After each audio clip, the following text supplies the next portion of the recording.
We had the Secretary Generals of the Swiss Arbitration Center. We had the Secretary General of the Stockholm Chamber of Commerce, as well as the Secretary General of the Finland Arbitration Institute. Today, it is an absolute pleasure to have with us the father of the Titans, whatever his name was in mythology, Mr. Alexander Fessas, Secretary General of the ICC Court of Arbitration. I will not introduce much more for the time being, because as you might anticipate, our questions will, of course, explore a little bit the CV of Alex, if I may, for the purposes of this interview, call it like that. With me, and that is also, of course, within the Institute of Arbitration, is Matteo Bordoni. Matteo is founder of Bordoni in Rome, and he's also co-chair of the Institute of Arbitration of BGS. And it is an absolute pleasure to have both of you here. And I would like to hand over to Matteo to have the first go with his questions, Alexander. Thank you, Flavio, and thank you, Alexander, for I do not hear you, us. Matteo.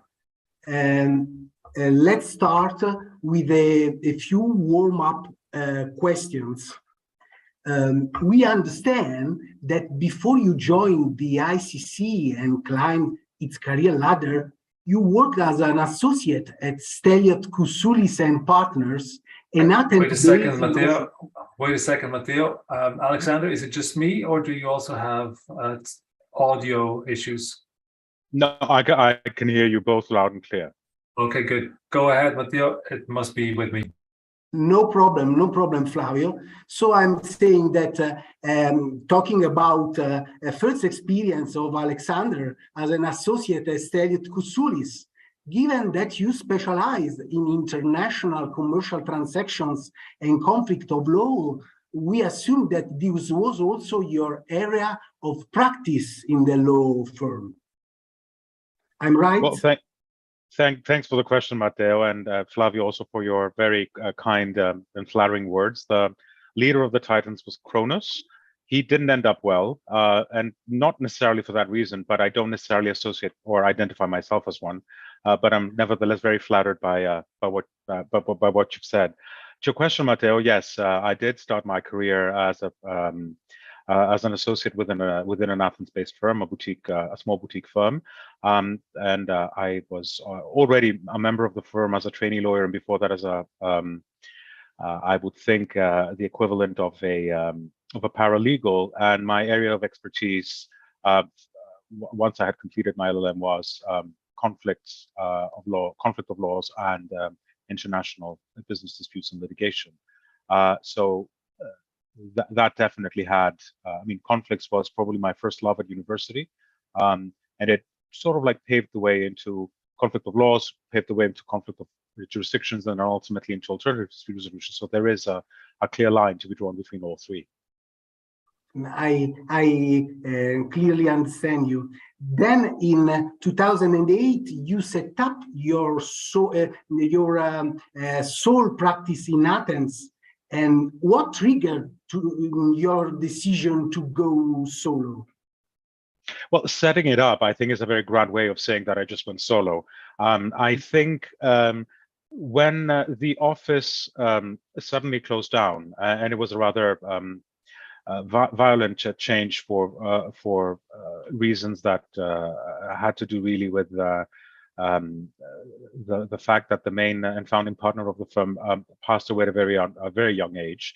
I had the usual choices that are presented to anyone on a career path, namely to join another firm, and there were good offers on the table. But already at that time of my career, I was very, very fortunate enough to have worked for quite a bit on solid arbitration work, and I had a good network both within counsel and within arbitrators, and I felt that I didn't want to be constrained or lose that. So I ultimately decided to go independent, which allowed me to actually have the desired level of flexibility with regard to that source of arbitration practice. So working together with other counsel as co-counsel on the one hand in some firms, and also assist tribunals primarily as administrative secretary, as I was also developing other areas of practice as well.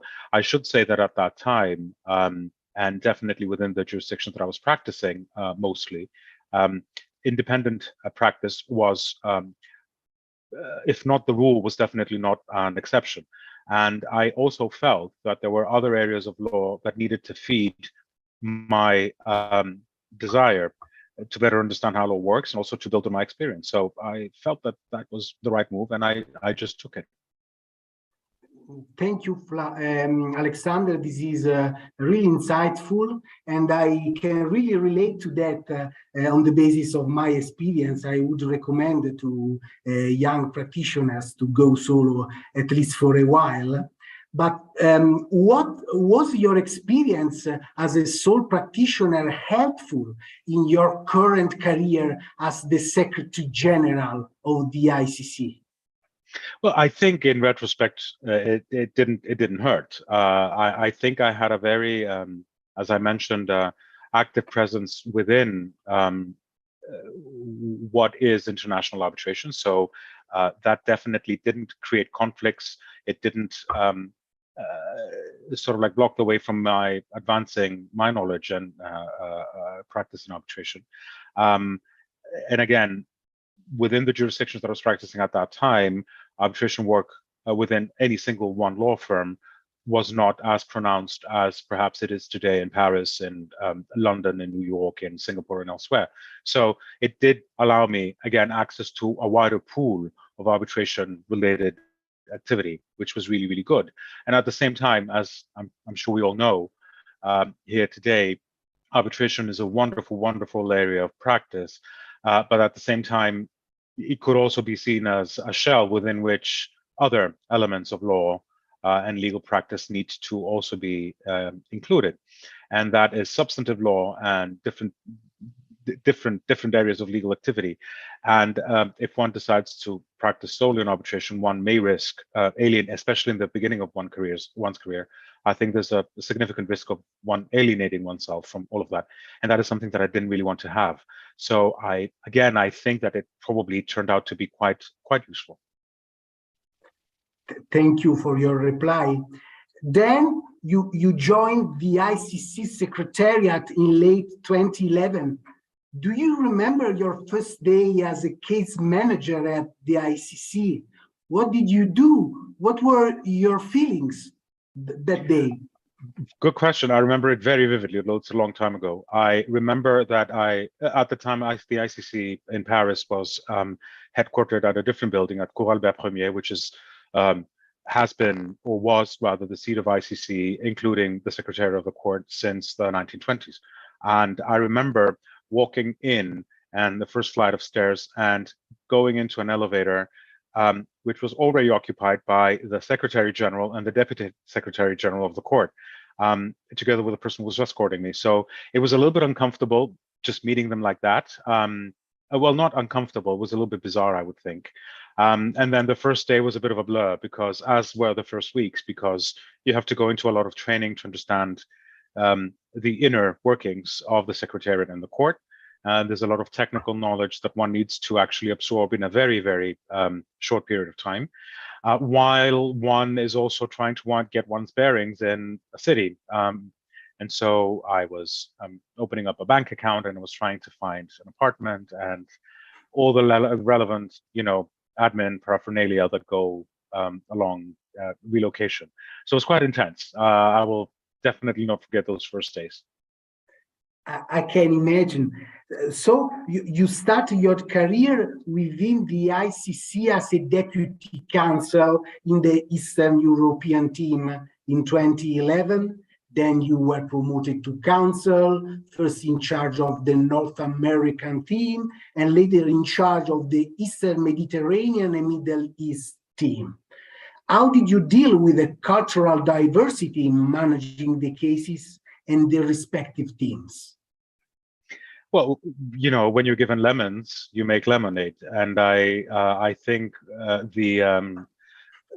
one of the greatest assets of ICC historically, and I would like to believe until today, is the fact that it doesn't adhere to one set of legal or cultural sort of like criteria or rules.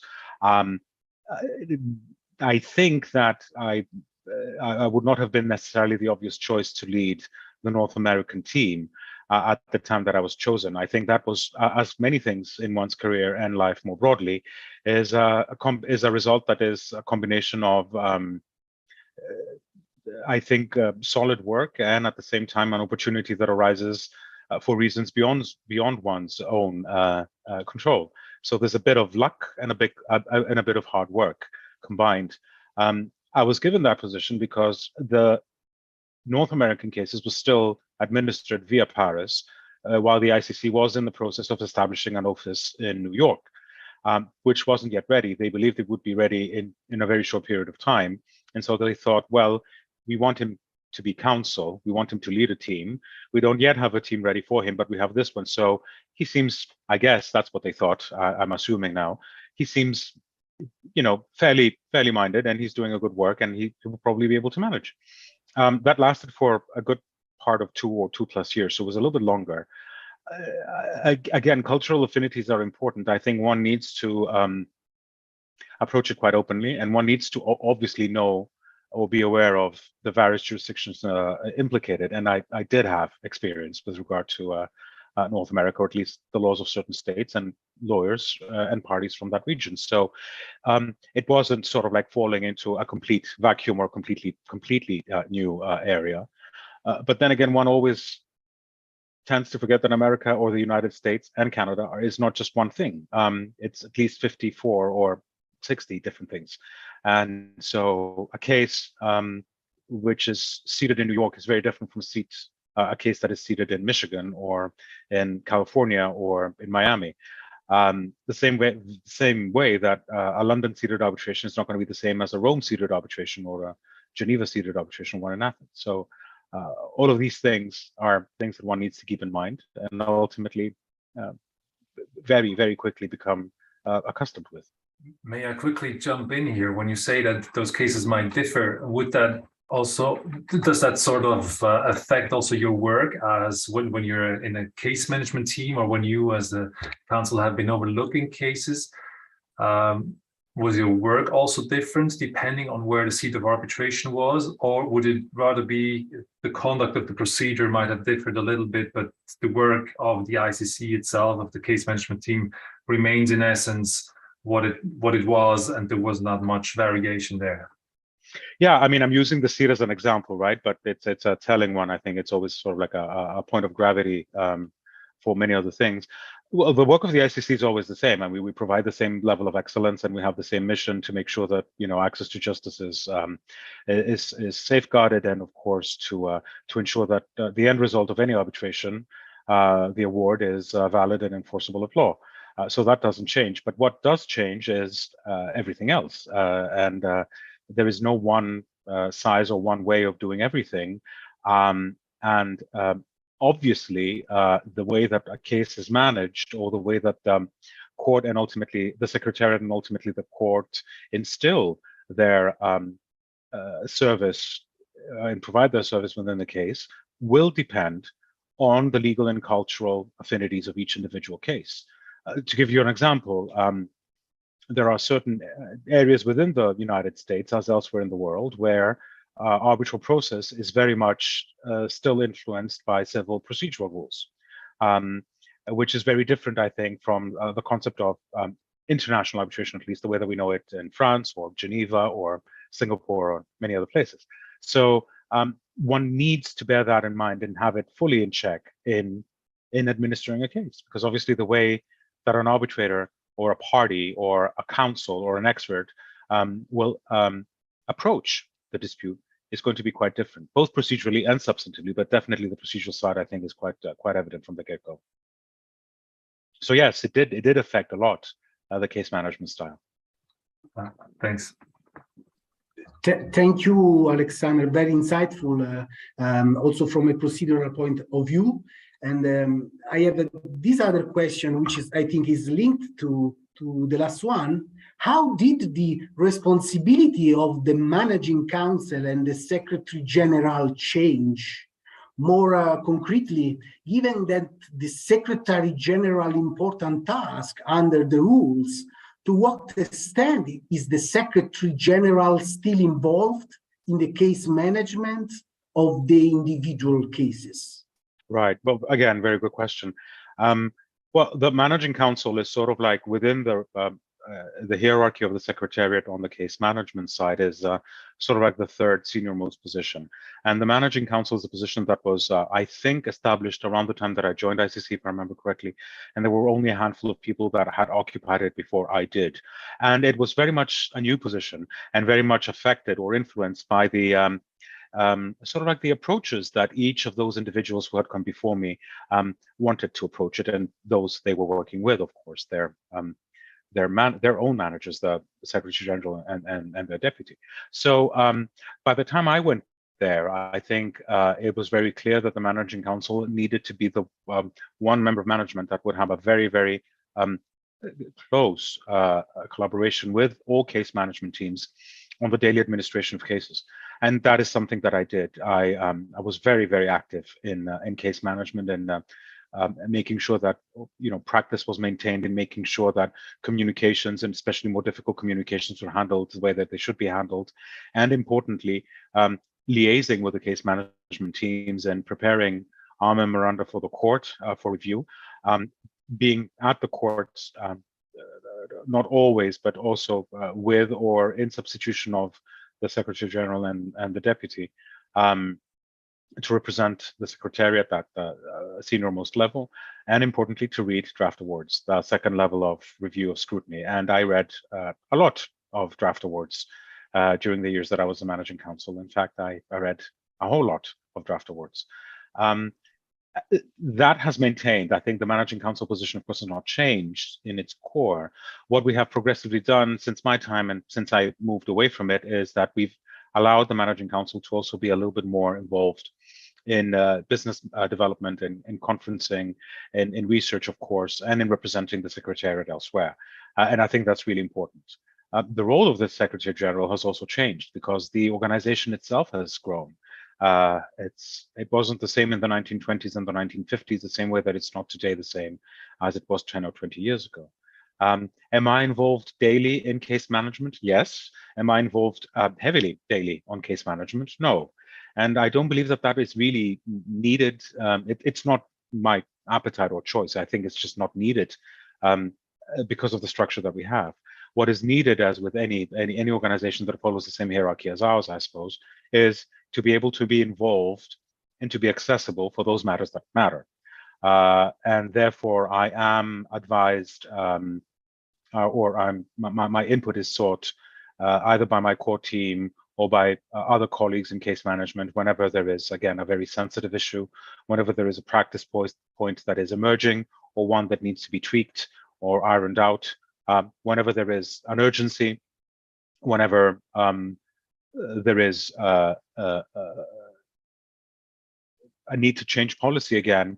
And of course, I'm very much involved in the confirmation. I am the one confirming arbitrators and deciding pleas under Article 6 for the jurisdictional pleas, if you like, and a number of other things. But that is only part of what I have to do as Secretary General.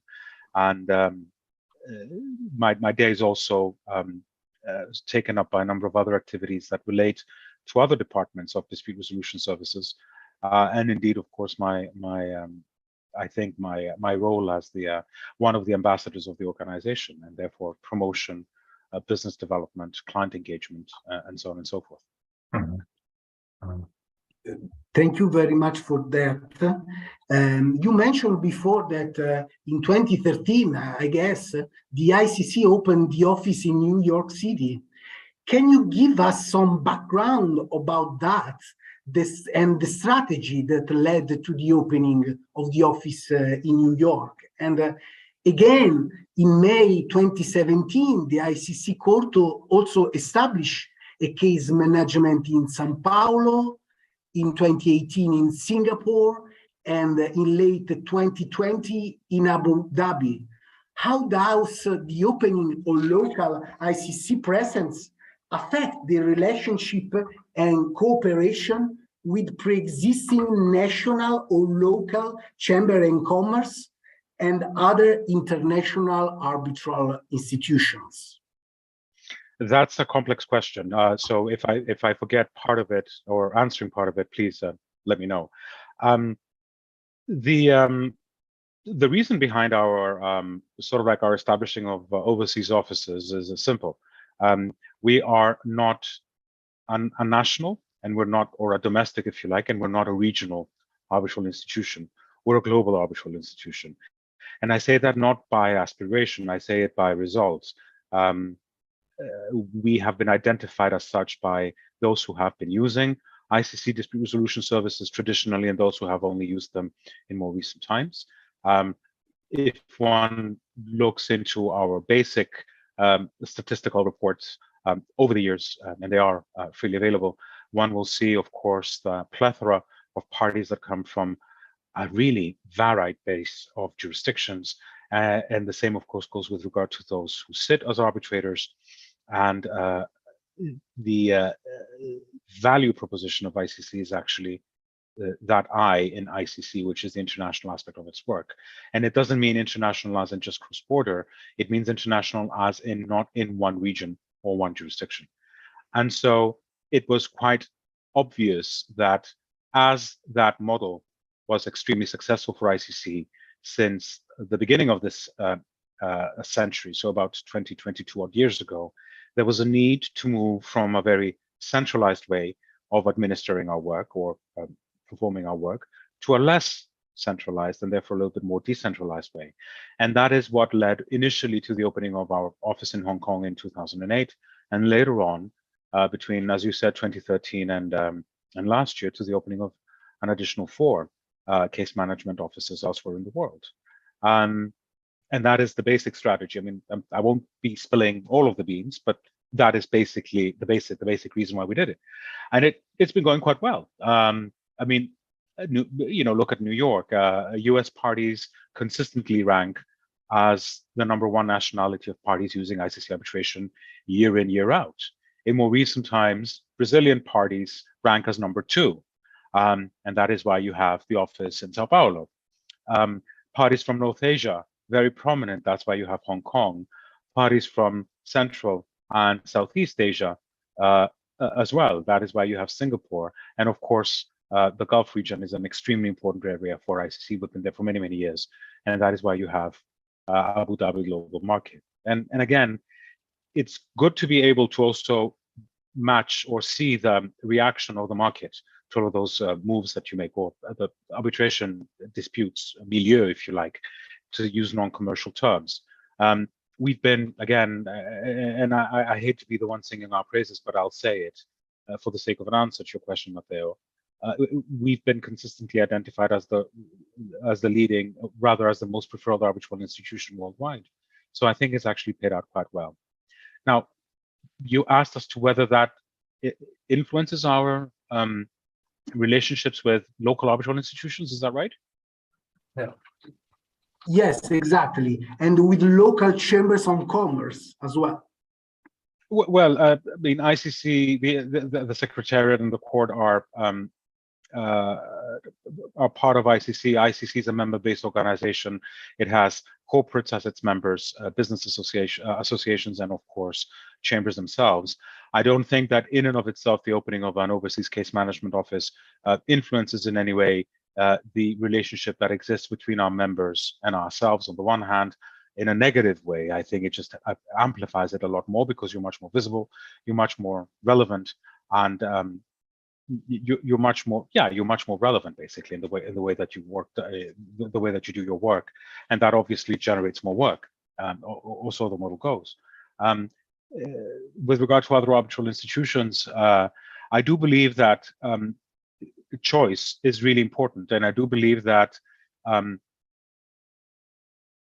the existence of multiple choices within any important jurisdiction or region actually creates more potential for everyone. And so I don't see this as a matter of competition between arbitral institutions, be they local like many, or regional like some, or global like ours. I think it just creates a good environment between reputable arbitral institutions to actually do better, and ultimately to give parties more choice, and ultimately to create more space for arbitration and ADR within the region. Thank you for the crystal clear answer, Alexander. If I may follow up on that, Alexander, is an opening of a new office sort of again planned? I mean, you don't have to be very concrete, but like, does the strategy continue? And if so, can you tell us a little bit something about it, or do you say, we have had 5 very active or 6 very intense years, let's wait for a moment and then we will see about opening new offices? I'm not one to say, we've done what we needed to do and let's just rest. And I don't think that anyone in my position or in other leadership positions within the organization actually thought that way. I think what is required, and it is what we're doing, is to actually be quite aware of possibilities and to actually try to maximize whatever benefit can come for ICC dispute resolution services out of them, and through that, of course, to the global disputes community. I understand. You've now been, if I'm not mistaken, 10 years and 10 months with the ICC, almost an anniversary, or at least a good number, we would say. In your role as a secretary, what have been your biggest challenges in this last decade? That's a difficult question. I think, do you mean in my personal capacity for me, or the challenges that go with the job? Well, I guess both for you, but that come with the job. You have free reins to give an answer that Thank you. Let me start with the latter then. I think what's there's a lot that is expected, and I think the ICC, again, because of its importance within the market, is by definition a leader, and therefore by being the leader of the Secretariat of the ICC Court, I think one always needs to deliver on that. So challenging, not in a negative way, but obviously it's one of those things that always keeps you at the sort of like the tip of your toes, because you must be able to actually deliver on that. And if you want a very illustrative example, I think there's no better one than what has been experienced by all of us over the past 2.5 years.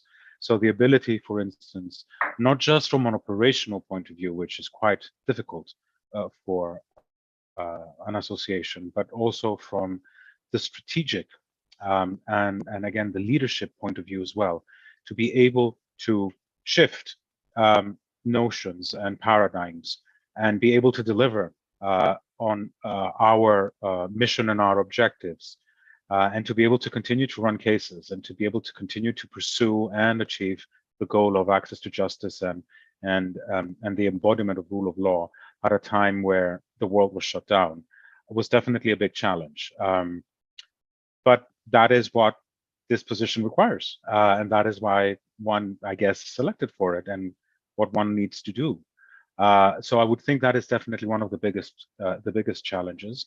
I think sort of like in between the two aspects, the thing that's really challenging is being able to create some balance between the work that is required to do that is more operational. Obviously, that is something that needs to pass to a certain extent from my desk, and I accept it. It's not always the most enthusiastic work, but it's always important, and quite surprisingly can be quite rewarding.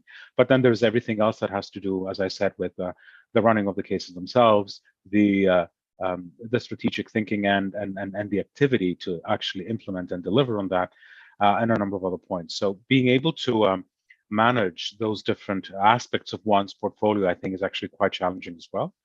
And then I think the last thing, which goes more to the personal side, is what many others call work-life balance.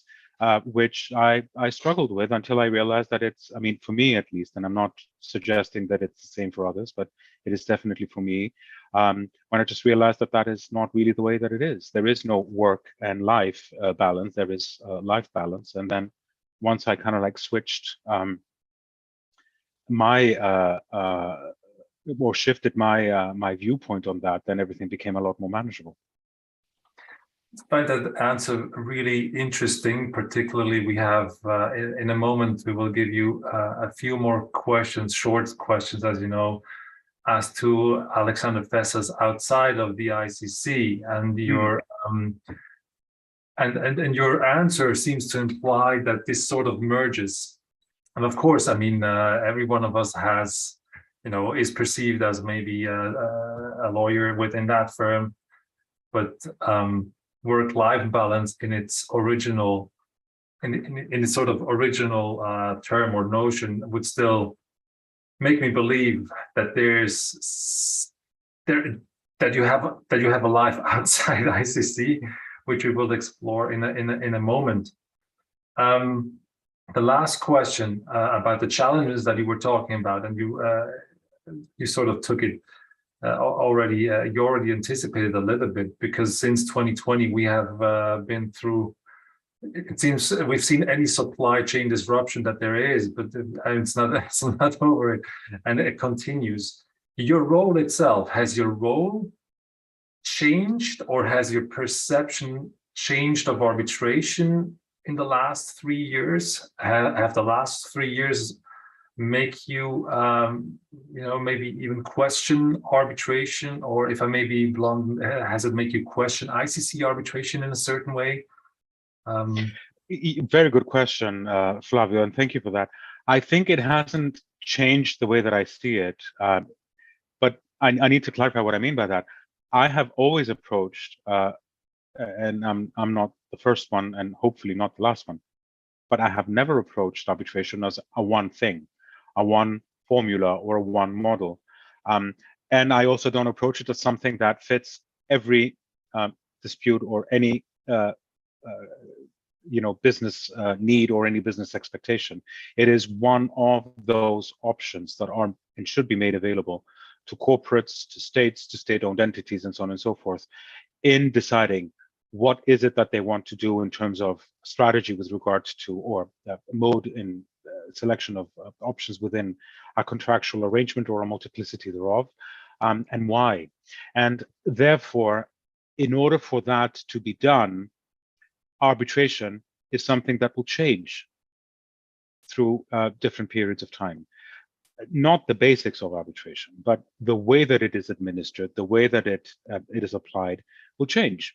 And again, if one looks back at the century-old, near-century-old activity of the ICC court, the way that arbitration was approached, even in the 1990s or 20 years ago, is vastly different from what it's done today.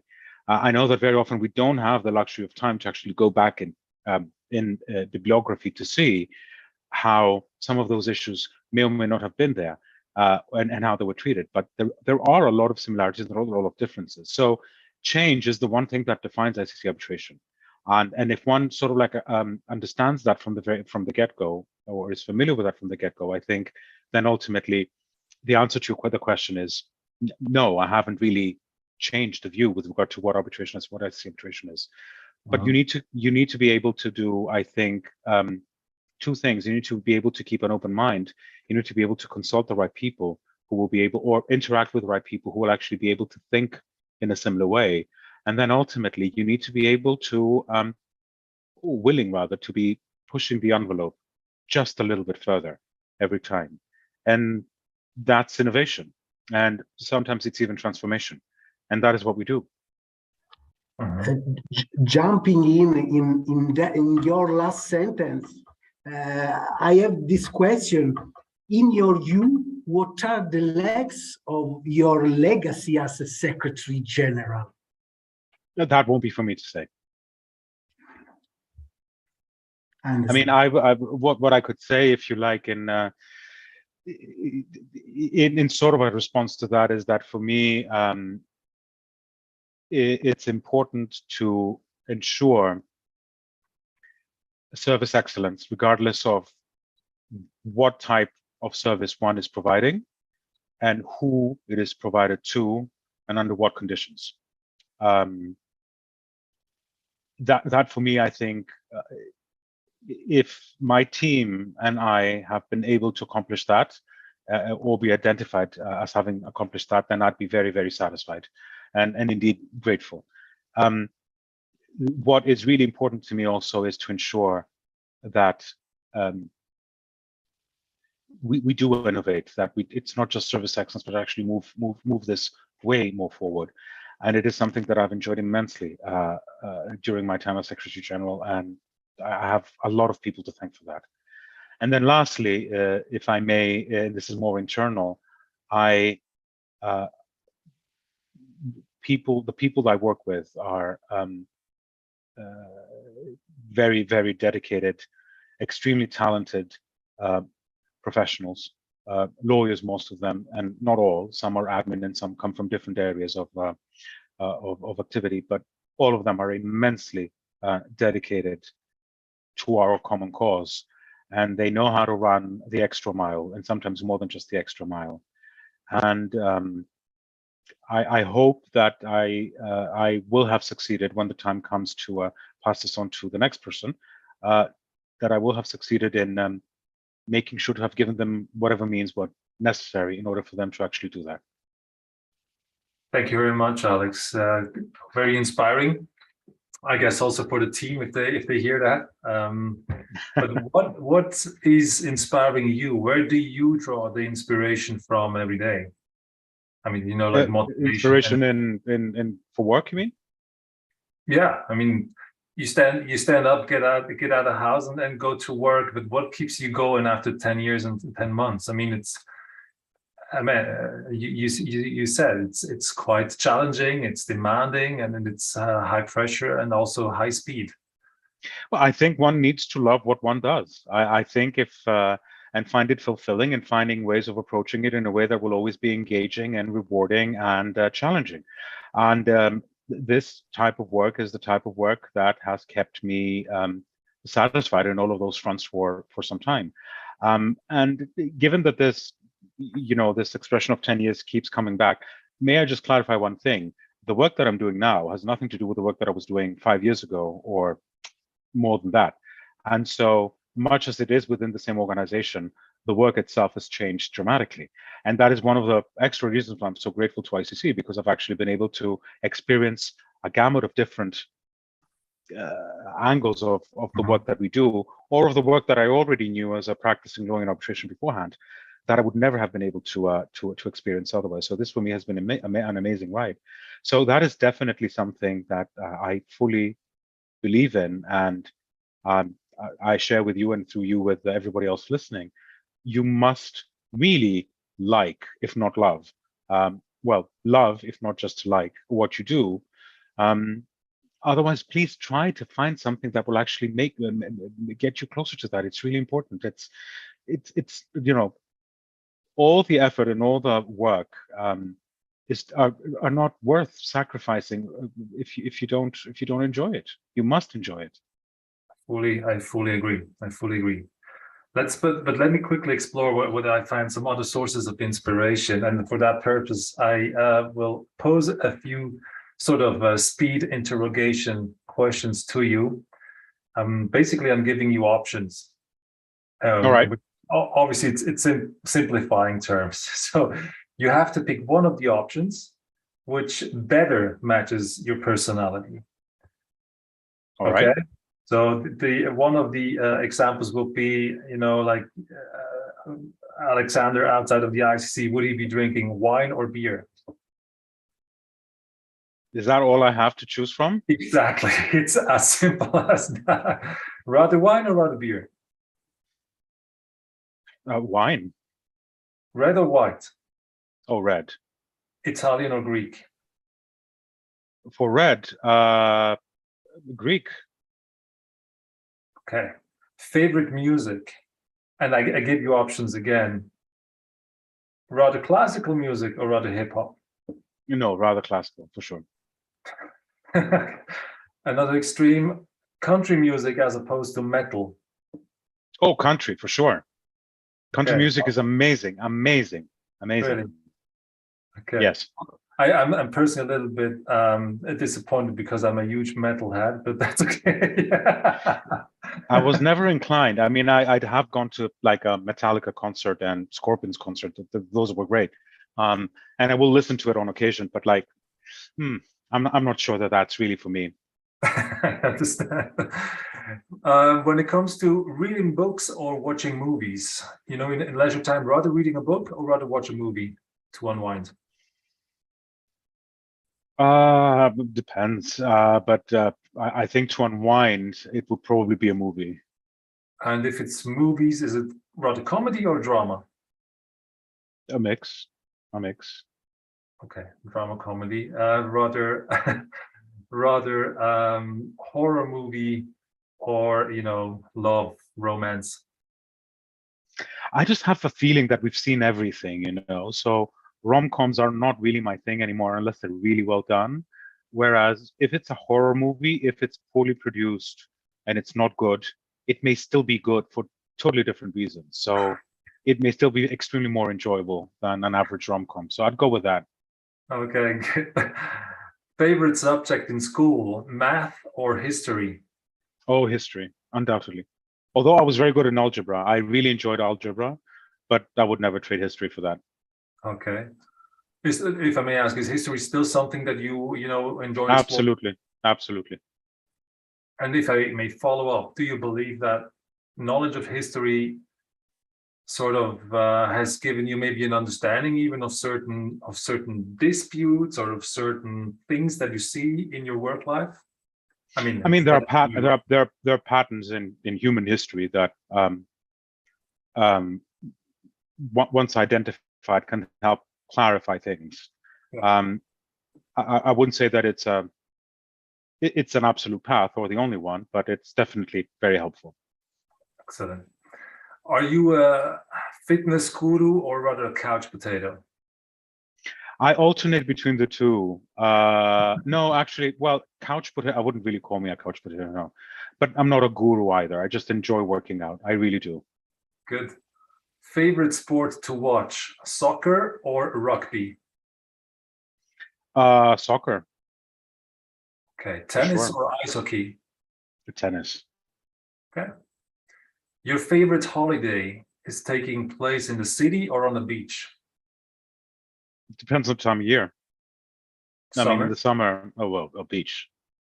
Okay. And in winter I like summer. I like Paris in the summer because people are not there and it's much more navigable. But nothing beats a good beach. Sorry. And in winter time, would you fly to a beach or would you go to the Alps to ski?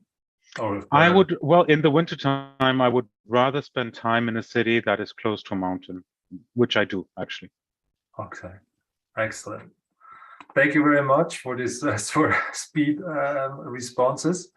Very, again, insightful to see what the options are. But I have to admit, I mean, we're limited options. Probably we could not really create a profile on the basis. It's good. No, it was really interesting. I had to think for a minute. Let's go back to your work, but maybe more broadly to the ICC.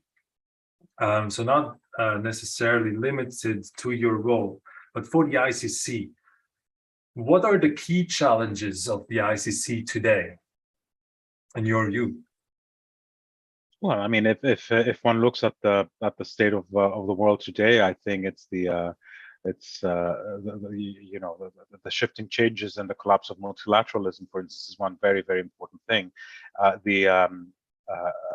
Obviously, other geopolitical issues such as the situation currently with the Ukrainian conflict is another source of or another area which generates a lot of challenges for an organization which is the world's leader in business and in whose mission is to basically make business work for everyone, everywhere, and every day. I would also, and I think Matteo mentioned it a little bit earlier, maybe it was you, Flavio, you know, everything that we've seen since COVID, the collapse of supply chains, all the disruptions within supply chains. And now on top of that, we also have a number of other areas adjacent to it, but not necessarily connected with it, including energy disruption. Until about a year ago, we were talking about energy transition. We still are, but now we're talking much more about energy disruption and what that means. The inability, I think, for or rather the challenge in providing support to small and medium enterprises, SMEs. And again, this is not Europe. We're talking about the world. So those and of course the matters that relate to sanctions and the repercussions of the sanctions regimes to the global economy. Those are definitely areas that have been, I think, generating challenges for the global community and indeed for ICC, precisely because of its role. Those are areas that we need to actually, we have actually started delivering on. And to those, of course, we can also add the more traditional ones, but not traditional in the way that have been around for a very long time. But you're looking, I mean, I mentioned energy transition, but you have sustainability issues. You have issues with regard to climate change. And then you have issues with regard to, digitally enabling businesses. Those are issues that are, again, challenges for the world community and indeed for ICC and points in which we need to deliver on. Mm-hmm. If now your response sort of triggers a follow-up question, which is, however, quite personal. So first of all, excuse me if that is personal and you don't have to answer if you don't want to, but your personal view, so not ICC, and the response would not be on behalf of the ICC, but your personal view here. When you talk about those challenges, is that something that concerns you and maybe even frightens you, or are you by nature someone who is much more optimistic and would say, look, these are the challenges, but we can do it, we can solve it, and there's going to be a positive way out? Interesting question. I'm not a pessimist in the sense that I just don't believe in that. I do believe that anything that I may be thinking is probably only relevant to the extent that that can actually be matched by the fact that others will also be thinking.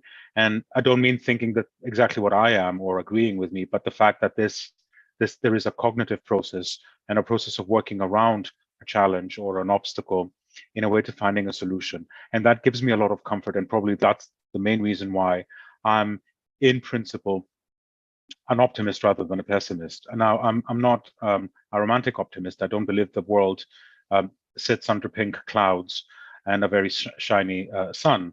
And I think we're seeing that today.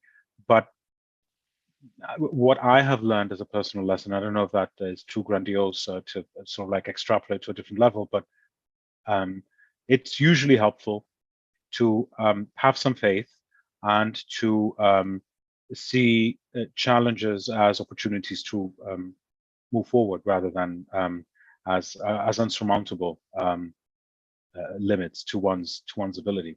And that's what we saw also with COVID. I mean, going back to the point that we've discussed a moment ago, who would have known that we would be able to notify requests for arbitration purely electronically until 2020? Or who would have known that you can actually do that with awards and make do with it, or have this chat today? And again, what I'm saying is extremely trivial already, but it just proves the point. So let's try to find the opportunities and stay a little bit more on the positive side. I think we all need it, and the world needs it as well. Agreed. But there's a lot of hard work required. So in that sense, you would also agree that challenges and even tragedies can sort of trigger innovation and will lead to maybe even better solutions. I do, absolutely. Yeah. Thank you very much. With the last time when we had the webinar with the other three, we call them the other three titans, as we said at the beginning, we asked them a question. First of all, we asked them, what do you consider the best provision in your set of rules? And then we also asked them if they could choose from another set of rule a provision that they do not yet have. What would they actually pick from another set of rules? So starting for you with the first question, which one, in your view, is one of the the best provisions in the ICC arbitration rules? It may be for different reasons. It might be because it's quite particular, or it might be because it's just super efficient, or because maybe the ICC rules have found a solution to something that other rules have not yet. What would you choose? It's very difficult, because it's very difficult to choose one article or one paragraph within an article, because it's a set, and it's every provision needs to be read in unison with everything else.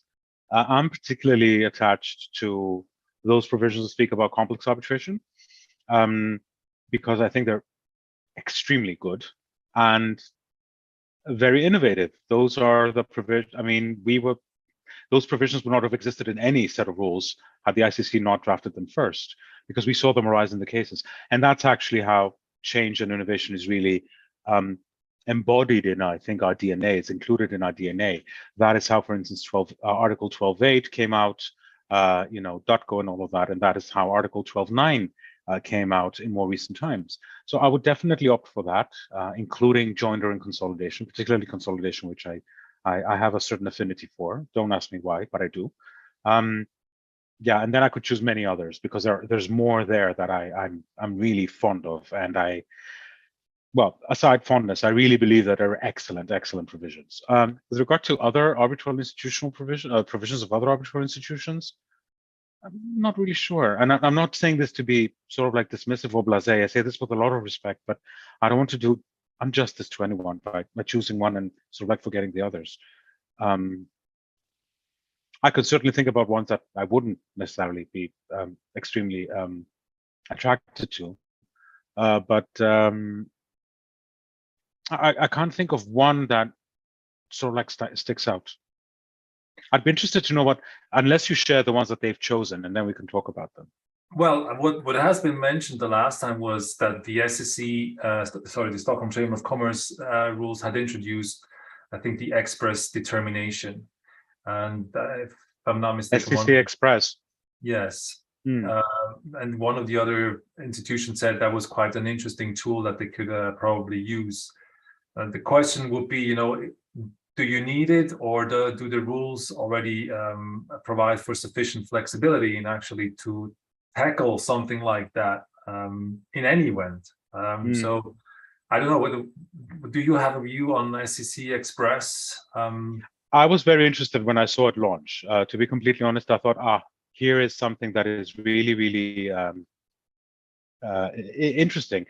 As with everything that is new, and I know that all arbitral institutions have the same, I wouldn't say concern, but we have the same thought at the back of our minds, is when you're launching something new, how is it going to play out? And not necessarily just in terms of reception, but also in terms of dynamics and process, like so many things. And especially when you spend a lot of time designing a new service, it's sort of like giving birth. So it'd be interesting to see. I think it's too soon, but it'd be interesting to see in a year or two from now, sort of like what the reception of that would have been. And I'm sure that the SEC is going to share, and they're going to tell us whenever they're ready. I must say that it's not so alien from our system at ICC, because there are, I think, very clear lines that connect this offering from non-binding experts with rather non-binding expert determination. So much as I acknowledge its relevance, I wouldn't necessarily pick it as the one that I would like to have, because I think we do have it. Okay. Thank you, Alexander. I think that this topic would deserve further explanation, but I move to the next question.